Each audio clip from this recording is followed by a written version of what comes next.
Vera, that you can think of. Her, honey. We were in New York. I'm gonna tell this one, honey. No, she said share a special memory. And we were sitting at Mary's table. You was in Milwaukee. I'm in Milwaukee, and we were sitting at Mary's Look table. into the camera.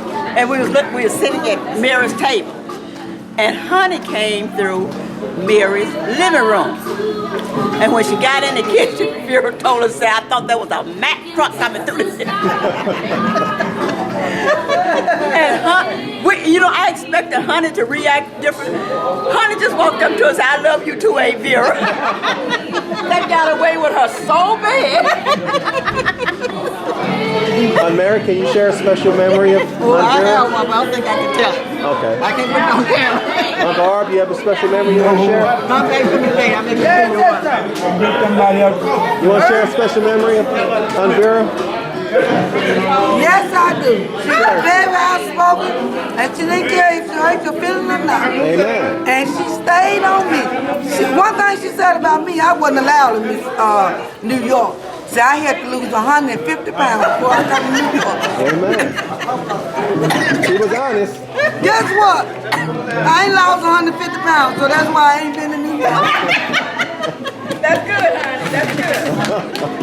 This segment is on the reflection of family members who are deceased, and this is presented at the 2012 Eubanks Family Reunion, which celebrates the 40th reunion. And we're going to start with Corey, who's kicking it off. And Corey, share a brief memory with one of your past family members that you'd like to share. Well, the person I'm going to talk about is my Aunt Vera.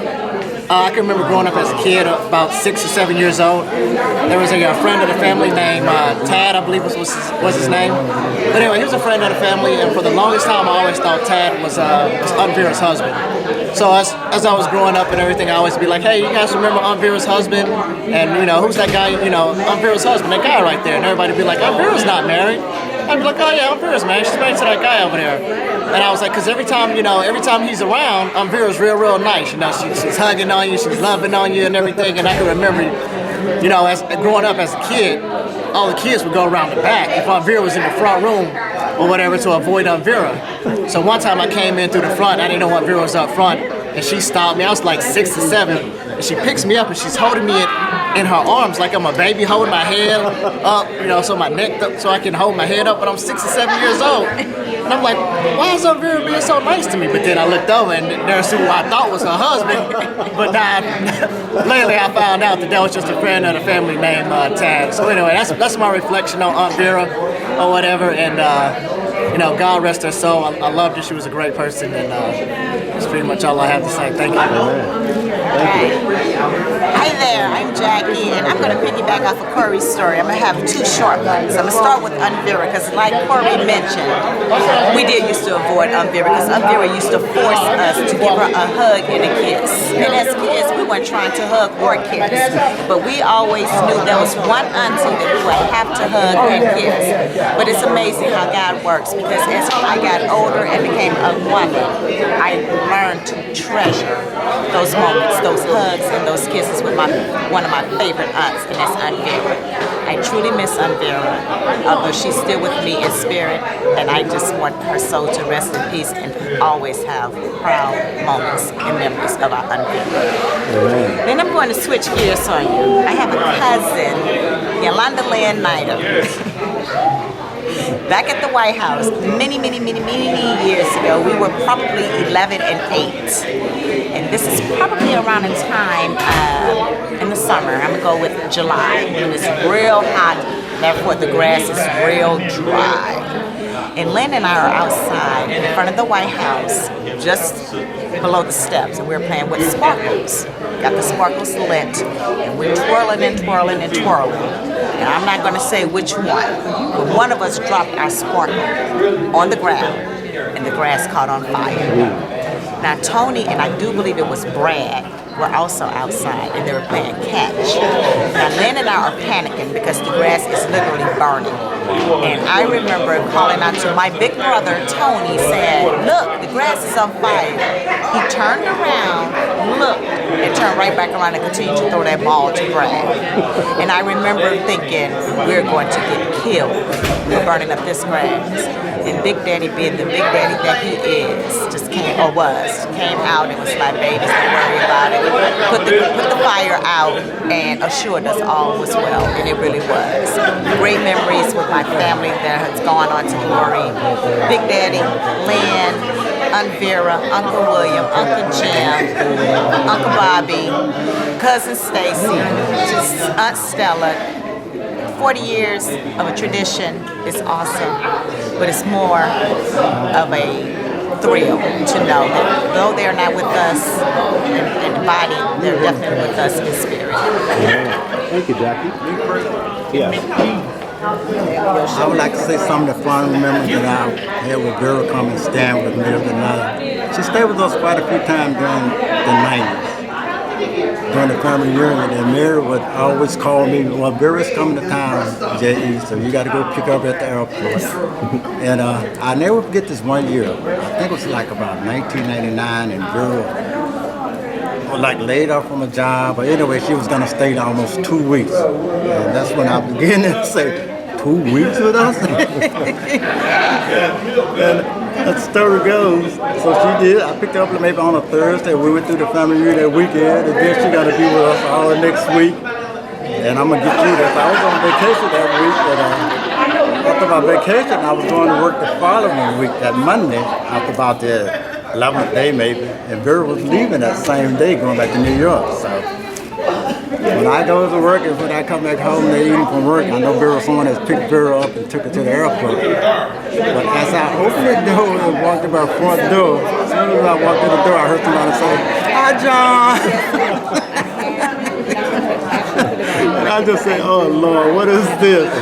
But it really was great having Vera around us all that time. We really enjoyed it. My sister was a very wonderful person. Oh yeah. Cared about everybody, wanted the best for everybody, and I really miss her dearly. She's here in spirit. Yeah. Thanks for sharing your reflection. She would come in, she'd come in, and when she would first get in town, first thing she would say, "Hello, Mildred, is my room ready?" And she said, "The Queen is here." And I really miss her. That's a good Vera. I like Yeah, that. I really miss her. Yeah. Thanks. Well, thank you guys. In reference to a past family member that you'd like to reflect on for the 40th Eubanks family reunion.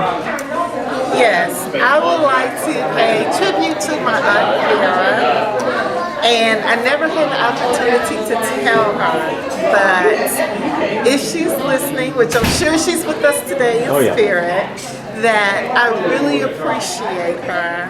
As a young child, I was scared to death of you. Thought you was the meanest auntie in the world.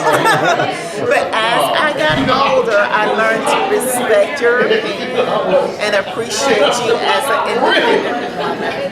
And when I went to New York, I regret not having the opportunity to visit you, because that would have been my last chance to actually see you. And that really broke my heart. So I didn't have the chance to say it then, but I'm saying it now, that I love you, auntie. And I hope that you watch over us and guide us whenever you get the opportunity. And keep on flying with your wings and your scarf around your neck. Amen. Thank you very much. I attend the University of Southern Mississippi. Okay, great. Hattiesburg, Mississippi. And what are you majoring in? I'm majoring in special and elementary education. Ah, nice. Yeah. And what are your plans Love after the kids. graduation? So right after graduation, I would like to attend Howard University in Washington, D.C. and get a master's in administration or adult leadership. I don't know which one yet, but it's whatever God leads me. So wherever He leads me, that's what I'm going to. Amen. So what's one of your fondest memories of the Eubanks family reunion? Finest memory memories. I would definitely have to say the softball game in Wisconsin, Milwaukee when I was younger, when I was able to attend. All the reunions back then, those were like some great and fun times there. I never knew how to play softball and everything, but the family, they taught me and everything, and they always made room for the younger ones to play, so it was very inclusive for everybody. So I would definitely say that's one of my favorite and funnest memories of the Eubanks family reunion. Well, in memory of one of the most recent relatives to pass, what's one of your fondest memories of Aunt Vera? Aunt Vera? Aunt Vera. Oh, wow. Aunt Vera, like, when they got the news that she went on home to glory, I was like really devastated because that was like an already great day for me. Being that I just completed a leadership conference and everything, my group did wonderful and they won, and I was so happy. And when the news broke, it really just devastated me. But the one thing that I always remember, she was always proper and prim about everything, and she really was an endeavor for education, and that's one thing that I will always remember about her. Like, she always had an encouraging word. She always wanted us to strive for our best, to strive for perfection, though we are not perfect. And that's the one thing that I just really admire Aunt Vera about, that she was always proper and prim and was on her grind. Well, that is great. That's a great memorial. Yeah, I love you, MV. Love you, MV. Amen to that. Well, good to see you again. All right, high five. All right. That's a good one.